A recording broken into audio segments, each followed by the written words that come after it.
Aí, agora chegamos ao vivo, contagem regressiva, estreando mecanismos novos aqui nessa live. Muito boa noite a todos e todas. Como eu sempre digo, eu sou Marcelo Almeida, músico, jornalista e historiador aqui da cidade de São Gonçalo. Estamos começando nessa noite de terça-feira mais um programa do quadro São Gonçalo Tem Jeito.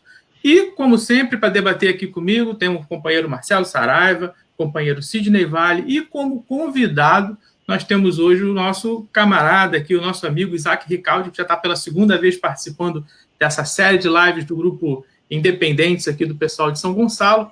E hoje é ele que vai responder a essa pergunta que não quer calar. São Gonçalo tem jeito?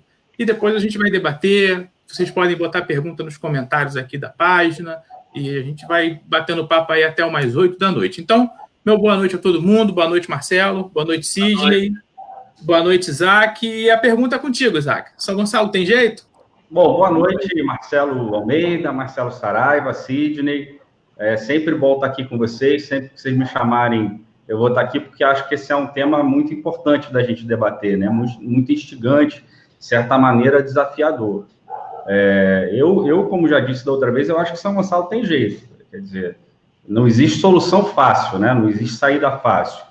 Mas nós precisamos encontrar esse rumo para resolver os problemas sérios que a gente tem aqui na nossa cidade, que são problemas que nos acompanham ao longo de décadas, né? Então, quer dizer, nós que já fomos uma cidade com uma economia pujante, uma indústria muito diversificada, um parque industrial muito importante no contexto do Estado e do próprio país, nas últimas décadas a cidade presenciou um processo continuado de esvaziamento econômico, né?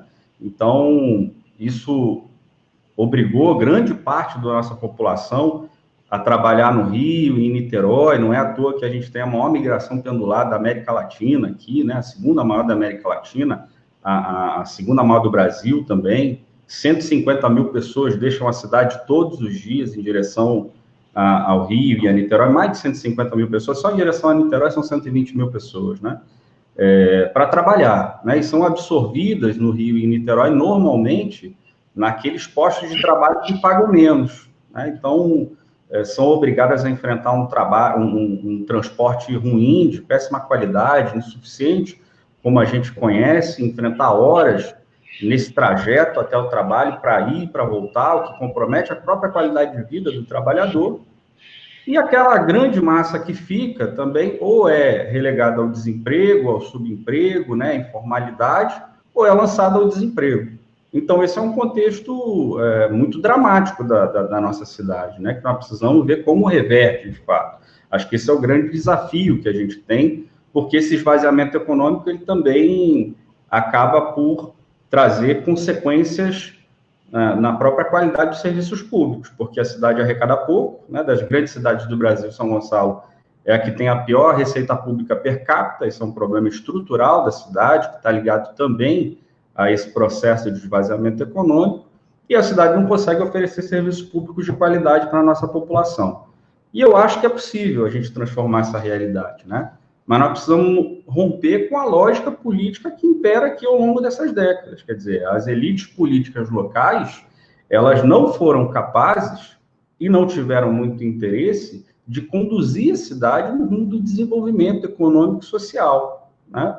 Então, são elas as grandes responsáveis também pela situação atual que a gente vive, né? Numa cidade violenta, mal gerida, uma cidade que não oferece emprego para sua população, que tem serviços públicos importantes de péssima qualidade, como saúde, como educação. Então, eu estou achando que é possível, mas acho que tem dois caminhos, né? O primeiro é que nós precisamos envolver amplamente a sociedade numa discussão de um programa que aponte para isso, um programa que rompa com essa lógica do fisiologismo da política, que traga para a política gente nova, que se afastou ao longo do tempo, parte que está desacreditada, que acha que não é mais possível a gente reverter esse rumo. Nós precisamos trazer essas pessoas de volta para a política, debater com elas, aprender com a experiência de vida que elas têm e, nesse contexto, produzir um programa de governo que aponte para uma gestão democrática, né? Que aponte para a construção coletiva das nossas saídas. Então, eu estou achando que é possível, mas nós precisamos, de fato, romper com essa lógica. Sem rompimento com essa lógica, não é possível a gente pensar numa cidade que consiga dar conta de resolver os graves problemas que acumulou ao longo desse período. E eu acho que a proposta desse projeto que a gente está gestando aqui coletivamente para apresentar mais à frente à população é exatamente o rompimento com essa lógica, né? É por isso que nós achamos que é preciso apresentar esse projeto novo em todos os sentidos, com uma prática política nova e com um conteúdo novo, né? Então, eu sou otimista, eu acho que é possível, eu acho que a gente, construindo coletivamente, consegue dar conta de resolver, mas acho que nós estamos no momento de uma encruzilhada histórica em que a gente vai precisar decidir qual é, de fato, o rumo que a gente quer para a cidade, se é o atual, o rumo do atraso, do desemprego, do aprofundamento dos problemas, ou se é o rompimento com isso e a construção de um caminho, de fato, que aponte para uma situação de melhoria de vida da maioria da nossa população. É isso aí. Agora eu passo a palavra aqui para o próximo aqui do meu lado, meu xará, Marcelo Saraiva. Boa noite, Isaac, Sidney, Marcelo Almeida. Isaac, nós estamos chegando bem próximo, né, de uma eleição municipal completamente atípica, né? Vemos ainda uma pandemia, né, um negacionismo, né, e nós estamos já avaliando que a campanha eleitoral vai ser mais virtual que real. Muito provavelmente esse vai ser a forma de fazer campanha, né?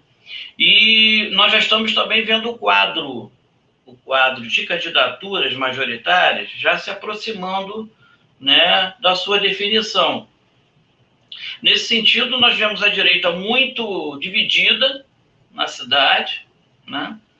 Você vê também os partidos do campo da esquerda, né? Dois partidos importantes do campo popular, com candidaturas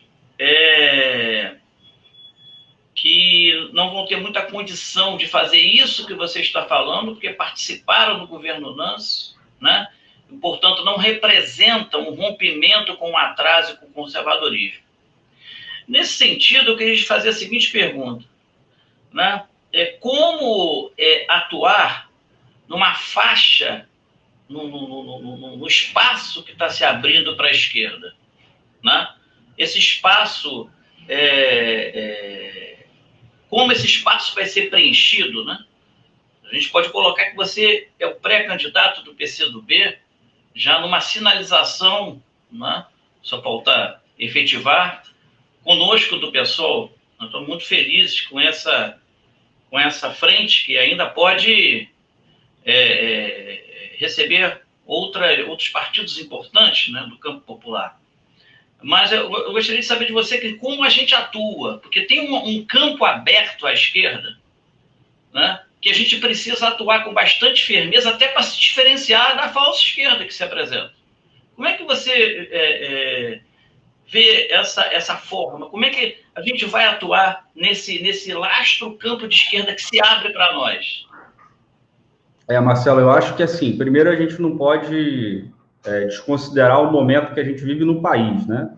Quer dizer, são mais de 110 mil mortos, fruto de uma postura irresponsável do presidente da República, né, de uma política genocida dele, que sempre negou a gravidade da pandemia, né? Antes do vírus chegar no Brasil, ele estava primeiro na China, né? E o presidente, repetidas vezes, desdenhou, né, da gravidade daquela situação. Então, ao invés de preparar o país para a chegada inevitável do vírus, ele permaneceu inerte, né? E depois que o vírus chegou, ele continuou desdenhando, né? Quer dizer, disse que era uma gripezinha. Repetidas vezes ele promoveu aglomeração,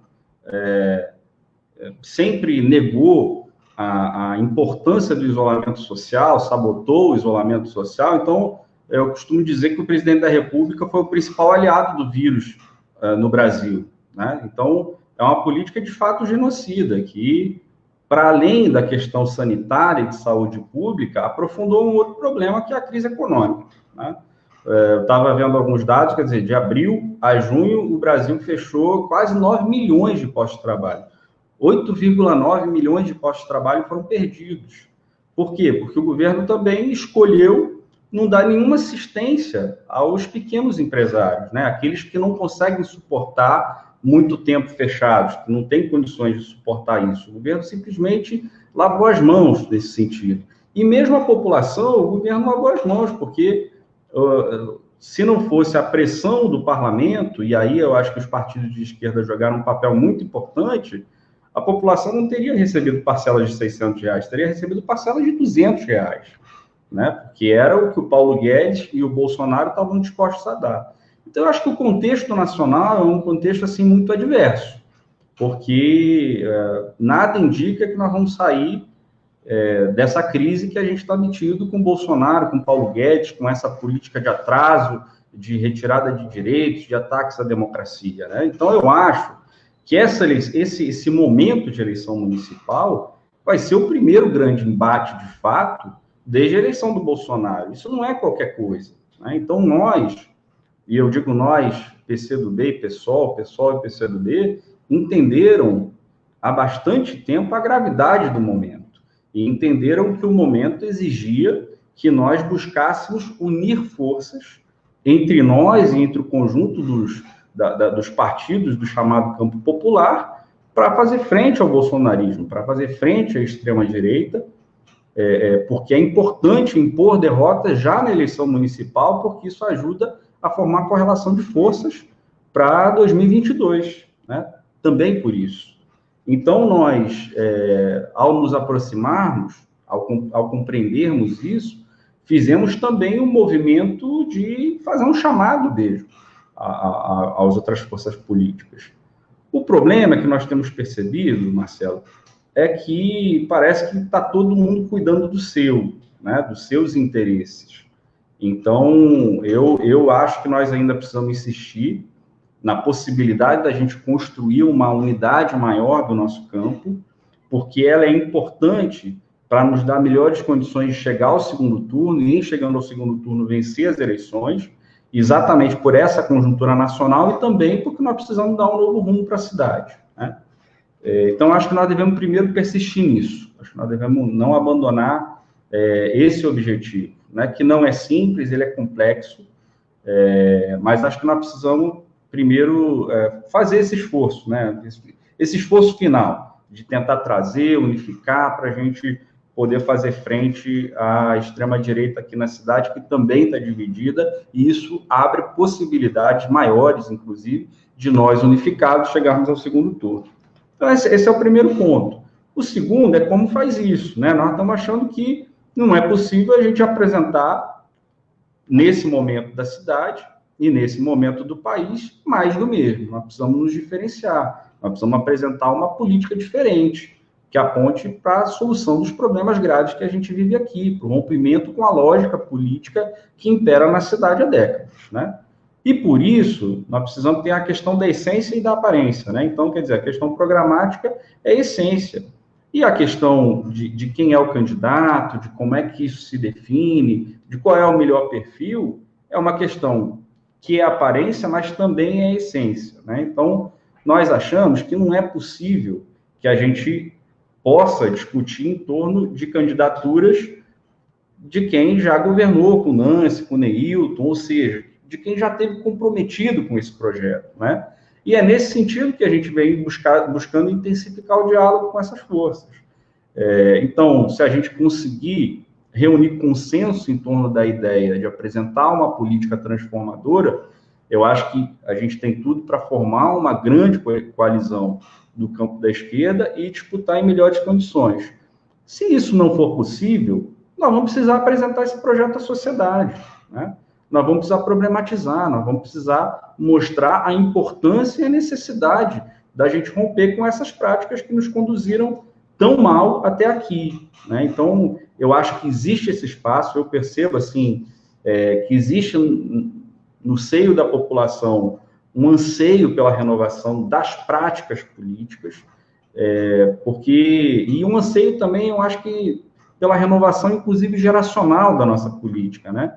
se a gente for pegar aqui os principais pré-candidatos que estão colocados, aliás, se a gente for pegar todos os pré-candidatos que estão colocados hoje, ou eles foram vereadores, ou eles foram secretários de Nancy ou de Neilton. Uma coisa ou outra, todos, né?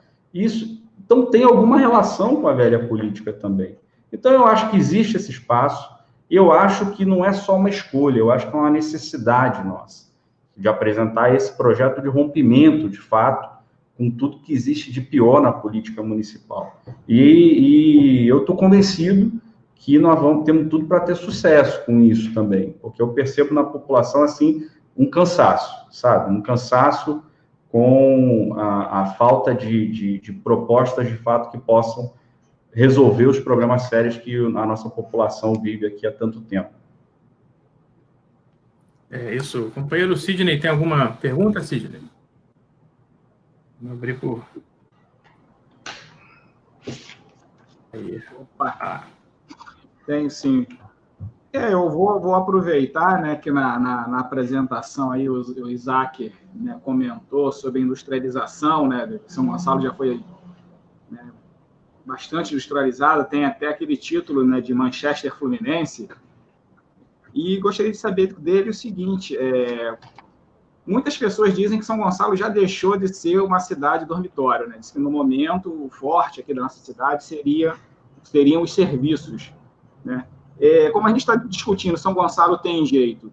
Você acha que o jeito para São Gonçalo seria vamos dizer, um investimento maior, né? Eu digo um investimento, né? Uma atenção maior na tentar recuperar essa industrialização? Ou você acha que a indústria já não... Se não me engano, as indústrias pagam os melhores salários, né? Se você acha que os serviços, a gente tentar melhorar a qualidade do serviço, melhorar o nível de educação dos moradores, seria o suficiente para melhorar a situação do município? Como é que você vê essa questão? Tentar recuperar a industrialização ou melhorar a qualidade de serviços? Eu acho que as duas coisas, viu, Sidney? Se a gente for ver aqui... Quer dizer, eu falei que ao longo das últimas décadas a gente conviveu com o esvaziamento econômico, mas se a gente for pegar no último período, né, muitas indústrias deixaram a cidade. Muitas indústrias. Coqueiro, por exemplo, ali no Porto Velho, era a maior unidade produtora de pescados do mundo, né? Foi para Santa Catarina. A Loés fechou as portas, né? A Tinta Internacional não produz mais. Então, são várias indústrias que deixaram a cidade.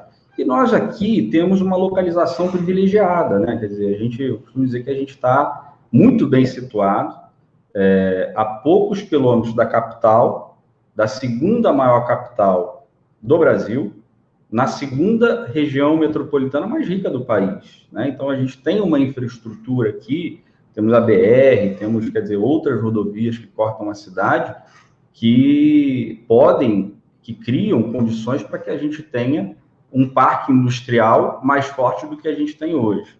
E eu acho que falta uma política pública local também nesse sentido, né? Quer dizer, o município, ele deixa de cuidar da gestão, das indústrias que já estão instaladas, e também acho que o prefeito, ele deixa de fazer esse movimento de ser a liderança política que vai buscar investimento também.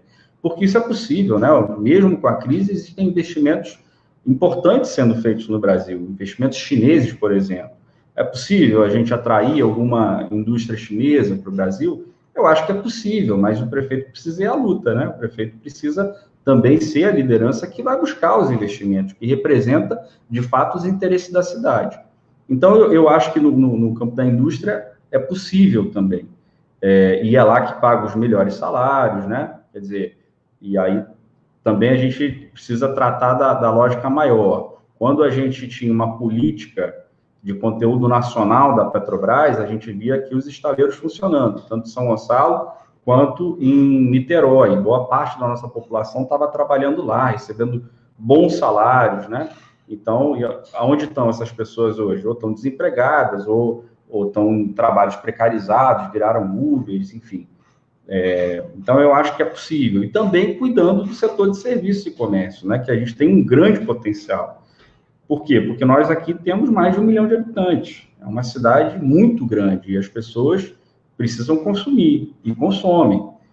Mas se você vai em Alcântara, por exemplo, eu acho que Alcântara tem todo o potencial para ser um polo de comércio regional. Alcântara é um dos principais polos comerciais do estado do Rio de Janeiro. Pode ser um polo regional, né, que atraia moradores de Maricá, de Itaboraí, de Rio Bonito. Pode, sem dúvida nenhuma. Mas as pessoas não querem ir a Alcântara. Por quê? Porque Alcântara é desorganizado, né? A gente sabe o que é desorganizado, é sujo, é mal iluminado à noite, é até perigoso à noite, né? Então, ali tem uma desordem urbana muito grande. Quem nunca ouviu falar que alguém não gosta de ir a Alcântara? Prefere ir a Niterói do que a Alcântara comprar, porque é um ambiente, assim, pouco agradável hoje, né? Então, quer dizer, imagina, nós temos todo um potencial como Alcântara representa para a cidade. E a prefeitura não cuida disso, né? Então, eu acho que são as duas pontas, né? Quer dizer, nós precisamos cuidar do desenvolvimento econômico como um todo, tanto no setor de serviços e comércio, quanto na indústria de transformação. E eu acho também, aqui, para fechar essa resposta, que algumas medidas também podem ser adotadas pelo próprio município, né? Por exemplo, se a gente for pegar os nossos índices de saneamento básico, eles são muito ruins, né? Todos os indicadores apontam que São Gonçalo é uma das piores cidades do Brasil em saneamento básico. Isso tem reflexo para a cidade de toda ordem, que a gente sabe, na saúde pública, enfim, meio ambiente. É possível a gente pensar num plano de obras e buscar, inclusive, investimento para isso, financiamento externo para esse investimento? Eu acho que é possível a gente buscar, porque é um investimento que tem um retorno muito rápido para a cidade, né? Porque você gera empregos de boa qualidade, você economiza em saúde, por exemplo, né? Você dinamiza também com isso a economia local, né? Então, eu acho que o desenvolvimento econômico, ele é um conjunto de iniciativas. Se a gente consegue gestar bem esse conjunto de iniciativas, é possível, a médio prazo, a gente retomar o desenvolvimento econômico, fazer com que a nossa população possa trabalhar na cidade, viver do seu trabalho aqui. E a Amanda Saraiva aqui fez uma série de comentários aqui, falando sobre essa situação do desenvolvimento econômico, né? Vou botar alguns aqui, ela coloca que a fábrica da Quack, que ficava no Porto Velho, era geração de emprego e desenvolvimento, por exemplo. Ela cita outras empresas e depois coloca que é preciso incentivos fiscais para trazer indústrias de volta, né? E a gente anda perdendo essas indústrias até hoje. Marcelo, a Amanda, inclusive, eu estou acompanhando aqui o chat, a Amanda, inclusive, coloca a Gerdau aqui, né? A Gerdau, isso. E de origem era a Jaime, que foi a primeira siderúrgica da América do Sul, instalada aqui em Neves, na época, no início do século XX, que recebia matéria-prima do Porto de Neves, né? Ou seja, isso também foi se perdendo, né? Precisa fazer tem eletrovidro lá também, né? Ali no Vila Laje. Eletrovidro também. Enfim, tanto a Eletrovidro como a Gerdau viraram apartamentos, né? Condomínios. Sim. Ou seja, mais gente vindo morando na cidade, né? E sem desenvolvimento econômico. Exatamente. Se eu não me engano, eu acho que uma das mais recentes perdas aí foi agora está me fugindo o nome da indústria, que era papel higiênico, toalha de papel. Aloés. Agora está me fugindo. Aloés. Cobó, eu acho, né? Tem a Crack também, a Crack de batata palha. Nós temos algumas ainda, tem a Mineirinho, tem a Crack. Mas a Crack no Laranjal ali, ela só está produzindo batata. O Guaracrack, ela transferiu, acho que para Rio Bonito. Já transferiu? Já transferiu para lá, tipo, a gente já perdeu parte da produção da Crack e está indo embora. E a gente fica sem emprego. Qual é a insuficiência que a gente tem? Por que ela transferiu, né, para Rio Bonito? Eu tenho certeza que o município não procurou entender por que ela transferiu, né? Por que a Aloés saiu? A gente sabe por que a Aloés saiu. Era possível algum plano de contingência para manter a empresa, e manter a empresa é manter emprego, é manter a arrecadação pública, né? Então, a impressão que eu tenho é que a gente não faz essa gestão bem aqui, né? E não faz há muito tempo. Então, eu acho que é possível, né? Se a gente coloca isso como uma prioridade da gestão pública, que tem que ser, é possível, eu acho, que a gente retomar um pouco desse desenvolvimento econômico aqui, recompor o nosso parque industrial, melhorar também no setor de comércio e serviço, que a gente tem um potencial gigantesco, não explorado ainda, e tem uma série de outros problemas que acabam se relacionando, né? Quer dizer, esse problema mesmo da gente não ter aqui um terminal aquaviário. Então, quem desce de barco em Niterói e precisa comprar, sei lá, um medicamento, ele vai na farmácia ali mesmo, leva para casa, ele não vai esperar chegar aqui para ir para casa. Então, o emprego fica lá, o imposto fica lá também, né? O recurso público acaba ficando lá. Então, tem uma série de condicionantes que acabam limitando a nossa capacidade de desenvolvimento. Então, nós precisamos pensar isso no conjunto de um projeto, né? E essa falta de cuidado que você está falando do governo, isso é desde sempre, porque eu sempre falo que eu sou historiador de São Gonçalo, mas não por morar em São Gonçalo, eu estudo São Gonçalo. Minhas pesquisas são de São Gonçalo. E quando a gente estuda industrialização, essa fase da Manchester, a participação do governo foi zero. É uma industrialização espontânea que aconteceu por uma localização geográfica, que São Gonçalo ficava perto de ir para o norte, não tinha ponte na época, então ficava fácil de escoar a mercadoria para o norte do estado. Aí quando veio a ponte, um monte de questão também de industrialização, a gente começou a perder e continua perdendo até hoje. Diga. Não, Marcelo, você me deu um gancho para uma pergunta que eu gostaria de fazer para o Isaac, essa questão dos transportes, né? Na década de 70, né, você tem, em 74, mais especificamente, você tem aí a inauguração da Ponte Rio-Niterói, que ela facilita só o fluxo migratório, né? As pessoas virem para São Gonçalo, as pessoas do Nordeste, enfim. Nós temos um debate que ainda está muito presente entre nós, até por conta do problema, um dos maiores problemas que a cidade tem, que é de mobilidade urbana, que é a linha 3 do metrô, né? Esse debate é permanente, né? E a gente não tem um desfecho dele, já se tentou trocar a ideia da linha 3 por VLT, mas a questão que eu quero te perguntar é o seguinte: é necessário ter um transporte de massa na cidade, como nós já tivemos o trem um dia, né? Mas o transporte de massa, aí a pergunta que eu quero fazer para você é o seguinte: o transporte de massa, sem o acompanhamento do desenvolvimento econômico, ele não facilitaria só o fluxo migratório, né? Ou seja, teria o mesmo efeito que teve a inauguração da ponte na década de 70? Como é que você vê isso? Eu não tenho dúvida que uma cidade como a nossa, né, que com esse índice de imigração pendular, inclusive, precisa de transporte de massa, né? Inclusive, tem um estudo da Firjan que demonstra que a estação aquaviária de São Gonçalo, das barcas, é a que tem o maior potencial de transporte de passageiros, né?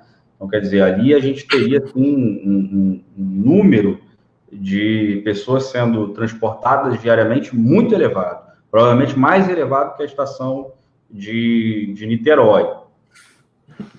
Eu acho que nós temos essa possibilidade, mas qual é a questão? O fluxo migratório já existe, né? Só que ele se dá em condições precárias. Eu acho que ele precariza a qualidade de vida do trabalhador gonçalense, que é quem sai todo dia, né? Quem sai da cidade para trabalhar fora é quem mora aqui, é quem vive a cidade, é quem tem seus filhos aqui, nas escolas públicas aqui, quem frequenta a rede pública de saúde aqui, quem tem a sua família aqui. Então, ele já acontece esse fluxo, e ele acontece num volume muito elevado, né? Só que o problema é que ele precisa necessariamente do ônibus, né? E do ônibus que a gente conhece, né? Um transporte muito ruim, porque quando a gente está discutindo você ter ônibus que não polui, né? Com energia limpa, biodiesel ou movido a energia elétrica, nós ainda estamos discutindo questões muito mais básicas, né? Quer dizer, a motorização traseira do ônibus para preservar a qualidade ali do trabalho do motorista, né? Que tem que passar horas dirigindo ali ao lado daquele motor quente, barulhento, e isso também para os passageiros, né? Que acabam ficando 2, 3 horas no ônibus, às vezes até mais, se você considerar a ida e volta, num ambiente ruidoso, que acaba, você chega sexta-feira, está esgotado, né? Chega sexta-feira, está esgotado. Boa parte dele sem ar-condicionado. Pois é, então, quer dizer, você tá discutindo em outras cidades essas questões, né? Como é que você põe um ônibus que polui menos, um ônibus mais baixo para facilitar o acesso das pessoas idosas ou com redução na mobilidade. E aqui a gente está discutindo ainda isso, quer dizer, motor traseiro, ar-condicionado, a gente está no século passado aqui ainda, né? Então, isso agrava esse problema, né, que a gente acaba submetendo esse contingente enorme de trabalhadores da cidade que saem todos os dias, já saem todos os dias, né? Então, eu acho, viu, Marcelo, que o transporte de massa, seja barca, seja metrô, ele é essencial, primeiro, para a gente dar mais qualidade de vida a esses trabalhadores, para que eles percam menos tempo nesse deslocamento, que é tempo jogado fora, né? É um tempo que ele podia estar com a família, ir para a igreja, jogar um futebol, né? É um tempo que ele perde dentro de um ônibus. Isso tem um custo também, né? A Firjan, inclusive, estima esse custo e ele é bilionário, o custo de tempo perdido pelas pessoas. Ao mesmo tempo, eu acho que isso gera para a cidade também possibilidades, inclusive de desenvolvimento. As barcas, por exemplo, é um exemplo desse, né? Quer dizer, eu coloquei, quer dizer, o trabalhador que desce na barca em Niterói para pegar o ônibus no terminal para vir para casa, ele vai consumir lá, invariavelmente. Ele consome lá, porque ele faz isso todos os dias. Então, em algum momento, ele consome. Quando você soma ali quanto ele consumiu no ano, é um volume significativo, né? Então, já teria esse impacto direto no consumo aumentar na cidade de São Gonçalo. E também, por que muitas empresas, por exemplo, que demandam uma mão de obra mais qualificada, que a gente talvez ainda não tenha na cidade, deixam de se instalar aqui? Um dos motivos é esse, quer dizer, é desinteressante você instalar uma empresa que precise de mão de obra de fora na cidade de São Gonçalo, porque é difícil chegar, né? É difícil ir embora depois, né? Então, eu acho que tem esse aspecto, né? De inclusive ajudar a melhorar a infraestrutura que pode atrair esse tipo de investimento. Então, eu acho indispensável a gente fazer esse debate. E volto a dizer, quer dizer, a gente sempre tem esse debate surgindo na eleição e depois o prefeito eleito diz, não, mas isso aí é do governo do estado, isso aí é responsabilidade do governo federal, é um investimento que a gente não pode fazer, e a gente não vê nenhuma movimentação política do prefeito no sentido de garantir que esses investimentos sejam feitos. Quer ver? No ano que vem, a gente vai ter a licitação das barcas, né? Ia ser esse ano, foi transferido para o ano que vem. Sempre que a gente tem a licitação das barcas, consta lá duas coisas: o estudo de viabilidade técnica para a implantação do terminal de São Gonçalo. Esse estudo já chegou a ser feito, às vezes nem feito mas fato é que esse investimento não acontece. E o prefeito normalmente não fala uma palavra, né? Não se dá o trabalho de articular nada. Eu acho que nós precisamos propor também, quer dizer, o problema é que a empresa que vence a licitação, ela ganha o monopólio da exploração do serviço na Baía de Guanabara. Então, o trabalhador que pegaria numa estação de São Gonçalo, que demanda um investimento elevado, ele vai pegar em Niterói de qualquer jeito, né? Então, a empresa não deixa de arrecadar. Eu penso que nós precisamos pressionar para, caso a empresa não faça o investimento na estação de barcas, ela perca o monopólio, porque aí nós vamos precisar chamar quem está disposto a fazer esse investimento. E se não houver nenhuma possibilidade de ter um investimento privado, eu acho que o município precisa entrar também, né? Quer dizer, é possível o município suportar um investimento desse porte? É possível, não é um investimento impossível para um município como o nosso. Nós podemos pegar a linha de financiamento de longo prazo, inclusive, para fazer um investimento numa estação, e o município pode, inclusive, explorar o serviço. Por que não? Né? Então, falta iniciativa também, viu, Marcelo? Eu acho que é um pouco a lógica da prática política que a gente tem aqui na cidade ao longo desse tempo. Falta iniciativa política, falta mobilizar a sociedade. Nós temos 1 milhão de pessoas aqui. Quer dizer, se o prefeito lidera e pressiona, ele tem muita força política. Nós temos que fazer valer o nosso tamanho. E acho que o prefeito tem uma responsabilidade, um papel importante nesse sentido. Pois é, mais um comentário da Amanda hoje aqui. Ela colocou o seguinte, pergunta toma a tela toda. Outro problema na cidade é o pouco acesso à universidade. São poucas instaladas em São Gonçalo. A população que quer estudar é obrigada a ir para Niterói ou para o Rio. Poucas opções, quase nenhuma, na verdade. Que ela só diz aqui que sofreu porque morava em São Gonçalo, fazia faculdade em Niterói e trabalhava no Rio. E eu vou aproveitar esse gancho, para ainda nesse campo de transporte, porque eu moro do lado de cá, morava no Laranjal no começo, mas depois passei a morar no Pacheco. Eu sou um nômade dentro de São Gonçalo, já morei em tudo quanto é lugar. Mas daqui onde eu moro agora, Santa Isabel, Pacheco, essa região, eu estudava em Niterói. Eu fiz faculdade de jornalismo em Niterói. Eu pegava um ônibus da minha casa, ia para a faculdade e retornava. Terminei a faculdade de jornalismo, fui fazer faculdade de História na UERJ, CFP, e não tem ônibus. Eu tenho que pegar um para Alcântara ou para São Gonçalo, para dali pegar um outro, e não tem uma condução que faça isso direto, não tem um bilhete único, não tem, enfim. Então, aproveitando esse gancho da Amanda e essa questão, e é um monopólio também, né, que é um consórcio que tem por 25 anos o direito de explorar exclusivamente o transporte na cidade. Então, eu queria ver se São Gonçalo tem jeito na questão do transporte, nessa questão desse consórcio. Tipo, é possível acabar com esse monopólio? A gente tem que esperar realmente 25 anos para poder, com esse serviço que não serve para a gente, né? Não liga um bairro a outro na cidade? Eu posso pegar um adendo, dar um adendo na sua pergunta? Para a gente aprofundar mais o debate, Isaac, você, como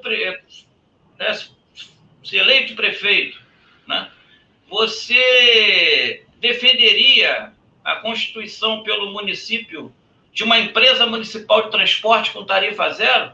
Bom, vamos lá, vamos por partes. Eu acho o seguinte, o grande problema aqui é que a gestão pública se rendeu aos interesses econômicos das empresas de ônibus. Em grande medida, porque elas influenciam muito na política eleitoral, inclusive, né?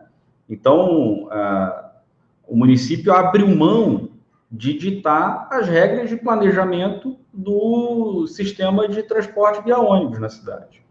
Quem manda são as empresas, elas mandam. O município sequer fiscaliza, abriu mão de fiscalizar, né? Porque existe uma relação muito pouco republicana entre todos os últimos governos e as empresas de ônibus. Esse contrato, por exemplo, ele é escandaloso, porque você determina que as empresas de ônibus têm um monopólio e elas não cobrem todo o território da cidade. Como é que é isso? Você está dizendo, na prática, que parte da população fica desassistida, e é isso mesmo.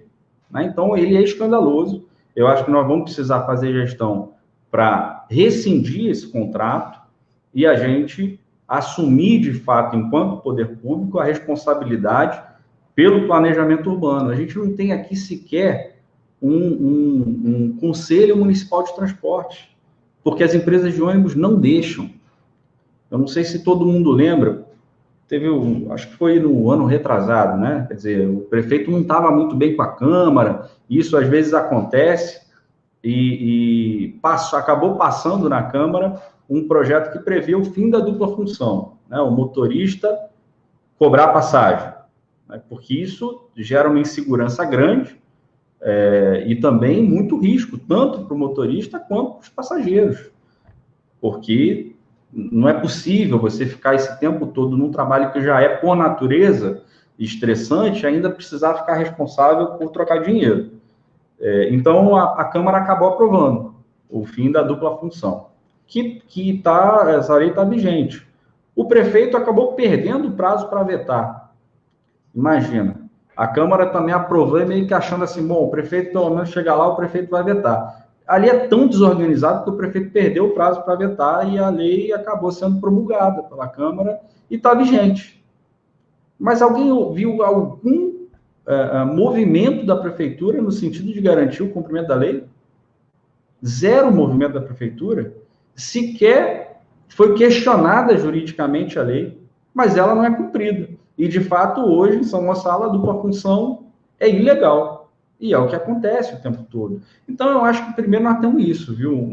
Um rendimento do sistema político de São Gonçalo aos interesses econômicos das empresas de ônibus, que eu acho que nós precisamos romper. Então, nós precisamos tomar algumas iniciativas nesse sentido.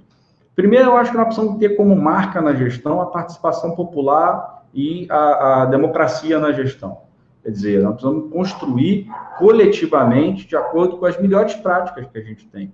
Essa é a melhor prática, envolver a população na resolução dos problemas, né? Então, eu acho que nós precisamos ter conselhos populares nos bairros, acho que nós precisamos ter o congresso da cidade, para poder debater com a sociedade civil o rumo da cidade. Não existe melhor forma de fazer. Essa é a melhor forma de fazer. E nós precisamos também ter o Conselho Municipal de Transporte. Eu até estava lembrando desse episódio aqui um tempo atrás, para a gente ver há quanto tempo esse problema nos acompanha.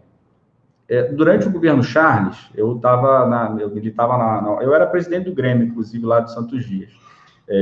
E a gente organizou uma manifestação, porque naquela época o passe livre sempre caía, não sei se vocês lembram, então, quer dizer, a gente organizou uma grande manifestação em frente à prefeitura para pressionar pela volta do passe livre e, entre outras pautas, para pedir a instalação do Conselho Municipal de Transporte, que eu estava nessa manifestação da sociedade civil. Você estava lá, acho que você participou da reunião, viu, Saraiva?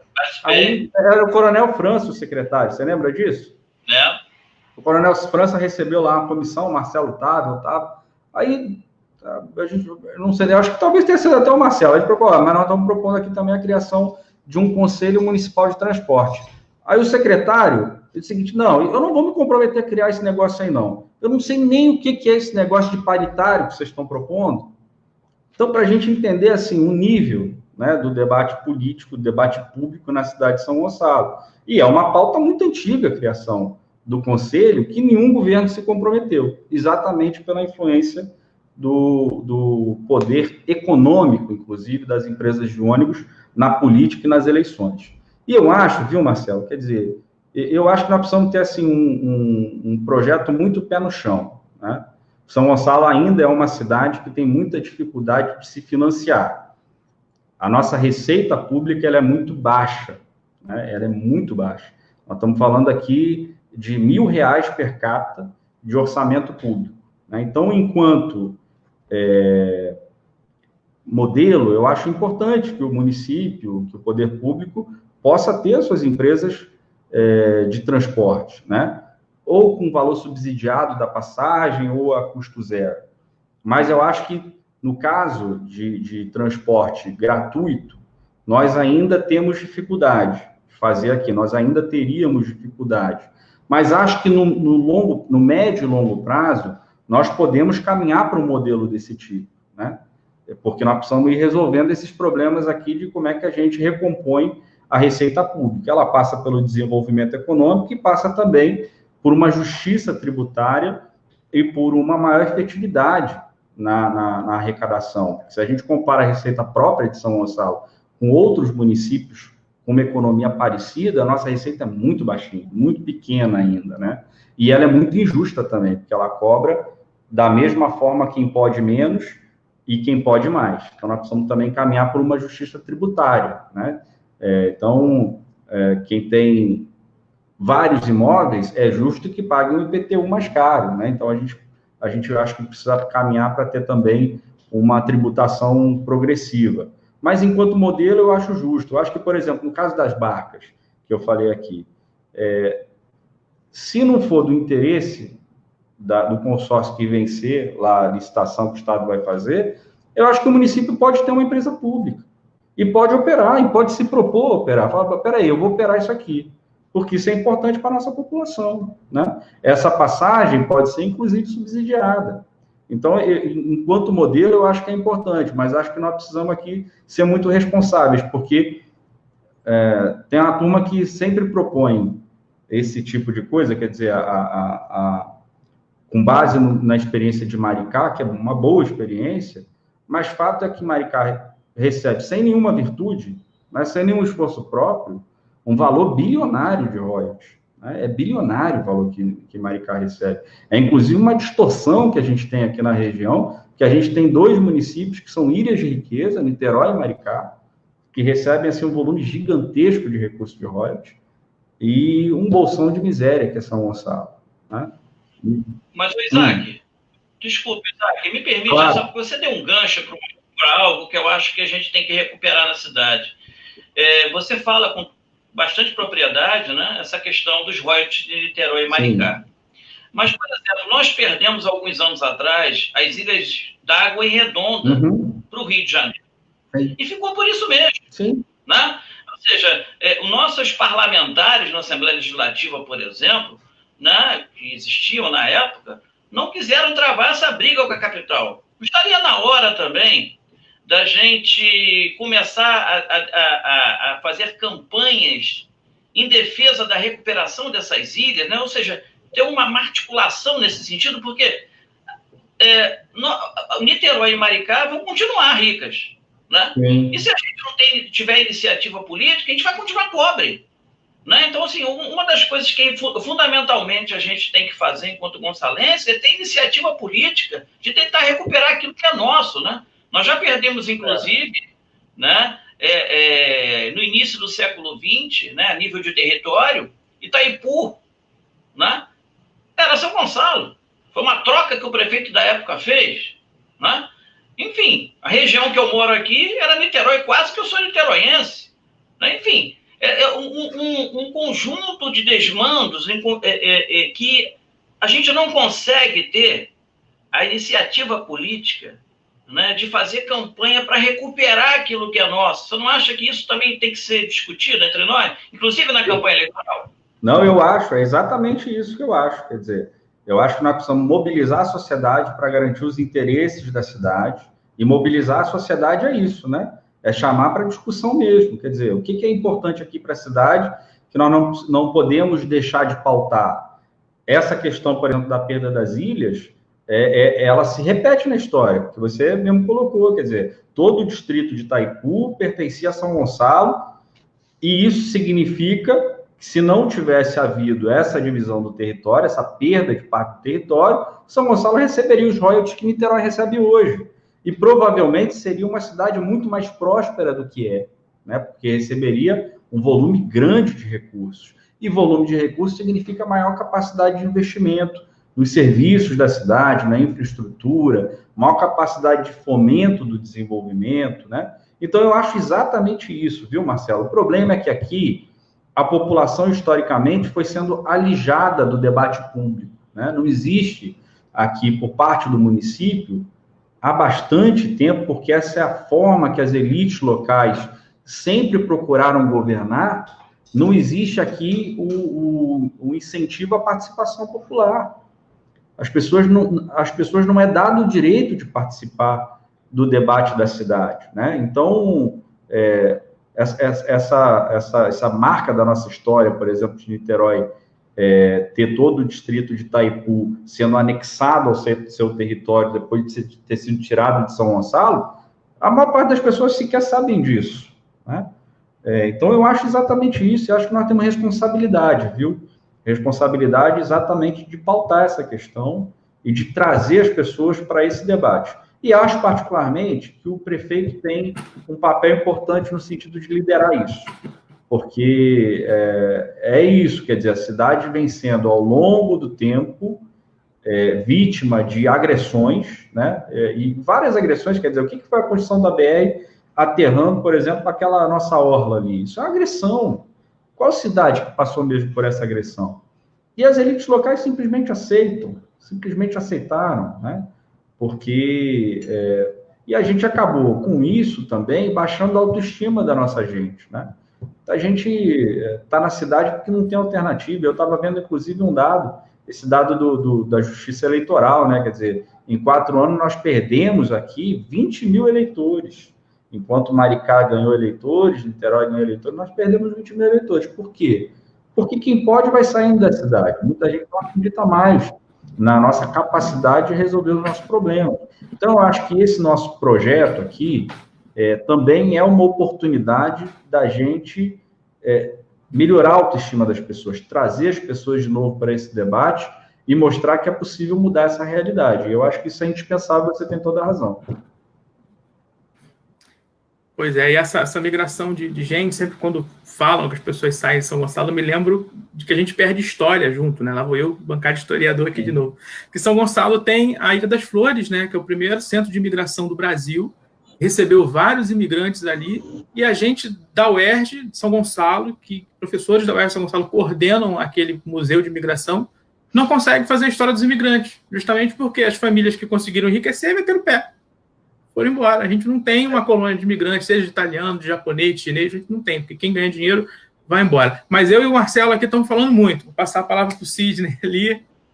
Vai lá, Sidney. Vocês estão monopolizando aí o Marcelo, quando ele falou... É que são dois contra um. Ilha Redonda, Ilha d'Água, eu falei, poxa, eu queria falar isso, mas não faz mal, não.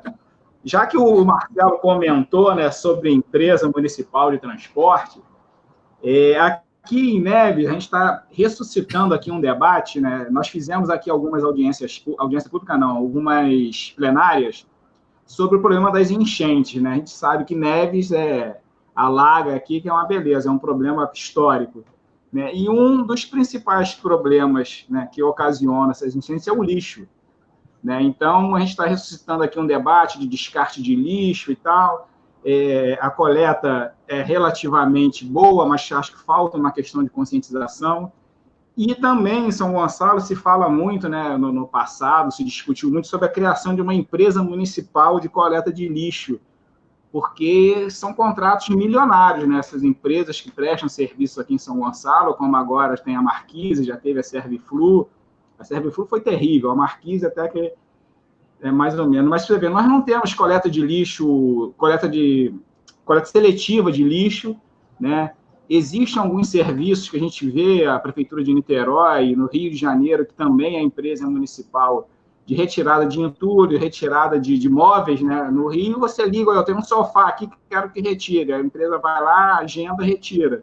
Aqui em São Gonçalo, o cara joga dentro do valão. Aí chega aqui em Neves, alaga tudo. Como é que você vê essa questão de uma empresa municipal de coleta de lixo?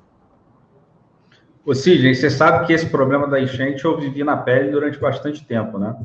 Que eu sou gaúcho, eu nasci no Rio Grande do Sul, e aí vim para cá com 12 anos, né? Meu pai, quer dizer, procurando melhorar de vida, enfim, veio transferido de uma firma para o Rio de Janeiro, e eu fui morar ali no Vila Laje. E eu morava, na época, ali na Avenida Canal. Não sei se vocês conhecem ali no Rio Brandoso, enfim, frente ao Rio Brandoso.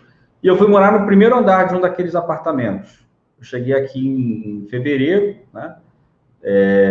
E na primeira chuva que deu, em março, você sabe o que aconteceu, né? O que acontece até hoje, quer dizer, encheu tudo, a gente perdeu tudo, muita gente perdeu tudo. E é um problema que se repete ano após ano. Imagino, né? Toda a região, né? E, quer dizer, Neves tem essa característica, até ali o Vila Laje é um problema sério, né? Bastante sério. As pessoas até hoje enfrentam esse problema.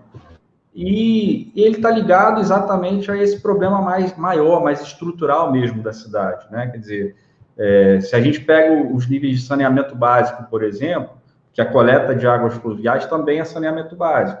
Quer dizer, todos os nossos índices demonstram que a gente não teve investimento público nessa área ao longo das últimas décadas, né? Então, a gente tem uma defasagem de investimento público bastante grande. E o problema da enchente, ele é possível de se resolver, né? Você tem várias tecnologias hoje já desenvolvidas, testadas, que permitem você resolver o problema, né? Você pode ter piscinões, você tem várias formas de drenagem, enfim. Mas, de fato, isso não acontece aqui na cidade porque a gente, eu acho que deixa de planejar a cidade no longo prazo, né? A impressão que eu tenho das gestões municipais aqui é que cada prefeito que entra meio que comprometido com fazer a gestão do caos, né? Aqui 4 anos, vejo como é o que eu vou fazendo aqui? Vou fazendo na medida do que der, na cabeça, dos interesses aqui da Câmara Municipal, dos vereadores que são meus aliados, e a gente não pensa estrategicamente a cidade no longo prazo. E aí acontece isso, quer dizer, a gente fica convivendo com os mesmos problemas ao longo de muito tempo, né? Eu estou dizendo isso porque eu cheguei aqui há mais de 20 anos, né? Eu cheguei aqui em 98, então eu cheguei há 22 anos, mais de 22 anos, e os problemas não mudam. Esse problema da enchente, ele continua o mesmo. Então, ele tem essa raiz, né, da falta desse investimento mais estrutural em saneamento, e ele tem também essa raiz da coleta correta e do tratamento dos resíduos sólidos, porque você tem uma deficiência na coleta em muitos lugares, né, e você não tem o tratamento dos resíduos, né. Até um tempo atrás ele ia diretamente lá para o lixão, hoje você tem um aterro, mas que na prática não cumpre exatamente com o que a legislação determina. E eu acho que a empresa pública é para nós uma saída, porque esses contratos, normalmente, eles são os mais escandalosos do município, né? E são fontes de corrupção em todos os governos. E, normalmente, eles são negociados antes da posse do prefeito. Eles são negociados ainda nessa fase de eleição. Deve ter um monte de candidato por aí negociando contrato de lixo para financiar a campanha eleitoral, né? É o que acontece sempre por aqui. Quem está lá na frente já está negociando isso. E eu acho que nós precisamos mudar, romper com esse modelo, né?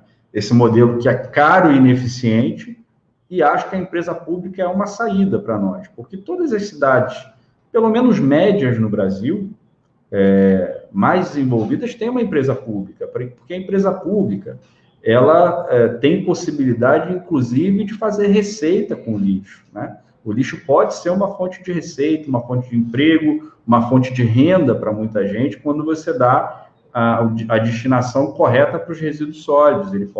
Você pode transformar a matéria orgânica em biogás, por exemplo, e você pode, o restante dos resíduos, parte dele é reciclável, você transforma em renda para catadores, você pode montar cooperativas de catadores. Então, isso é importante também para a cidade, tem um impacto no meio ambiente. Esses resíduos deixam de ir para os rios, né? E aí provocar enchentes, enfim, entupir bueiros, e eles vão virar emprego e renda para bastante gente, e isso para a cidade é importante. Isso não é difícil de fazer, porque o que a gente gasta com essas empresas terceirizadas é um volume muito grande de recurso público, né? Dinheiro que vai definitivamente para o ralo. Então, eu acho que a criação da empresa pública de limpeza urbana em São Gonçalo é fundamental. Eu acho que já passou da hora da gente ter uma empresa pública municipal nessa área, a exemplo do que faz Rio, Niterói e todas as cidades desenvolvidas no Brasil. Isso aí, gente. Estamos chegando aqui já a 1 hora de live, vamos caminhar para as últimas falas aqui. Queria agradecer a todo mundo que participou com a gente até agora, a Amanda, que escreveu um livro aqui nos comentários, mas também todo mundo que comentou, a Caroline aqui, pessoal, a Helena Bretas, que é lá de Niterói, o José Manuel Farias, a Larissa Lopes, a Selma Araújo está aqui, grande jornalista, Bruno Carneiro, Hermes Braga, enfim, pessoal que está aqui até agora. E um abraço a todos.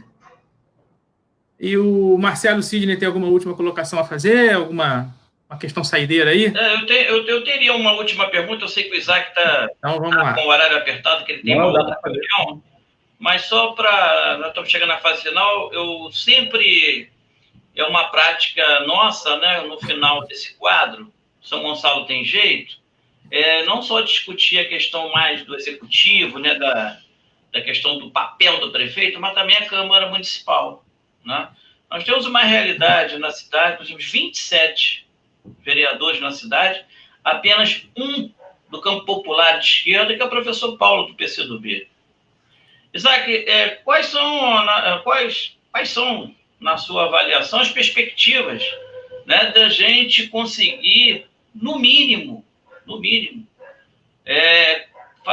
ter, né, na próxima legislatura, pelo menos 1/3, quem sabe, de vereadores do campo popular, né? Porque não basta só elegeu o prefeito, né?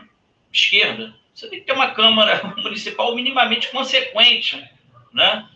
Para poder ajudar a tocar a cidade. Quais são as suas perspectivas? Nós sabemos que isso ainda é muito embrionário, mas quais são as suas perspectivas no sentido da gente melhorar, qualificar e deslocar a esquerda? Quem sabe? A Câmara Municipal da nossa cidade. Olha, Marcelo, contraditoriamente, apesar do momento ser muito difícil, né, porque a gente acabou de viver uma onda conservadora muito poderosa, eu acho que nós nunca reunimos tantas condições para elegermos uma bancada de esquerda ligada ao campo popular, numerosa quanto nessa eleição. Então, eu acho que as condições elas estão colocadas. Tenho segurança de que o pessoal vai eleger no mínimo 2 vereadores. Acho que nós do PCdoB vamos também eleger no mínimo 2 vereadores. A construção que a gente tem aponta para isso. E acho que isso é fundamental para a cidade, né? Porque a Câmara Municipal ela deve ser a expressão concreta da diversidade que a gente tem na sociedade. E quando você vai pegar para ver o perfil dos vereadores eleitos, você tem de tudo ali, menos os interesses dos trabalhadores representados, né? É uma Câmara muito conservadora, com uma política, com um debate político, uma qualidade muito rebaixada do debate público, e que contribui exatamente para a cidade ficar amarrada, andar para trás, não resolver seus problemas, porque quase que a totalidade, existem algumas exceções, dos parlamentares que a gente tem na Câmara hoje estão ali para negociar os seus próprios interesses, né? Então, hoje é uma realidade muito difícil da Câmara Municipal, mas eu acho que é possível, acho que é necessário e acho que nós acumulamos para transformar essa realidade. Então, a gente eleger mais representantes do povo, representantes da juventude, né, pessoas interessadas exatamente na implementação de um projeto de desenvolvimento para a cidade, eu acho que isso é central, eu acho que é bastante importante que a gente também concentre nessa prioridade, transformar o perfil da Câmara Municipal, né? Porque muita coisa passa por ali. Se a gente for parar para ver, por exemplo, a gente está falando aqui de gestão democrática, né? Mas não adianta a gente pensar aqui em gestão democrática se a gente não consegue passar na Câmara, por exemplo, um projeto sobre eleição direta para diretor de escola, né? Se a gente não consegue passar isso na Câmara, como é que a gente implementa, de fato, essa política pública que a gente acha que é importante, porque está em sintonia com um programa que a gente acha que precisa ser de participação popular. Então, as transformações que a gente precisa para a cidade passam também por uma Câmara que tenha uma correlação de forças que possibilite que essas transformações aconteçam no âmbito do legislativo. Mas eu estou muito esperançoso, viu, Marcelo? Eu sei que não é fácil, acho que a gente tem aqui uma caminhada muito dura. São Gonçalo não é uma cidade simples para fazer a política com a qualidade que a gente acha que ela precisa ter. O fisiologismo aqui ele fala muito alto, né? O toma lá da cá, principalmente durante a eleição, ele é muito poderoso aqui na cidade, mas acho que nós podemos derrotar isso. Eu acho que nós temos aqui acúmulo na sociedade para derrotar isso. E acho que a gente está muito bem posicionado. Acho que a gente está melhor do que teve nas últimas eleições. Então, eu acho que a gente precisa, sim, ter toda atenção com isso. Acho que nós precisamos eleger os nossos vereadores. Acho que a gente pode, de fato, sair dessa eleição com esse saldo positivo, com esse acúmulo, que vai ser fundamental para que a gente possa transformar a realidade da nossa cidade. Então, gente, antes de despedir, queria convidar todo mundo que ainda está aqui para eu e o Sidney vamos receber amanhã, o Marcelo Saraiva vai estar de folga, a gente vai receber amanhã o Dr. Marcos Paulo, que é presidente da Comissão de Direito Animal do Rio de Janeiro, para a gente fazer uma live amanhã às 18 horas, um pouco mais cedo, falando sobre a importância do direito animal aqui em São Gonçalo também, que infelizmente é muito difícil. O Sidney é protetor animal, eu também tenho meus bichinhos aqui, a gente sabe que cuidar dos animais na cidade é difícil. Então, amanhã às 18 horas, vamos estar falando sobre o direito animal, as experiências que o Marcos Paulo vai trazer para a gente e o que a gente pode fazer aqui em São Gonçalo. Então, Marcelo, Sidney, Isaac, obrigado, boa noite. Pessoal que está aí até com a gente nessa hora, Até mais. Obrigado a todo mundo aí, obrigado pelo convite. Vamos lá. Valeu. Abraço a todos.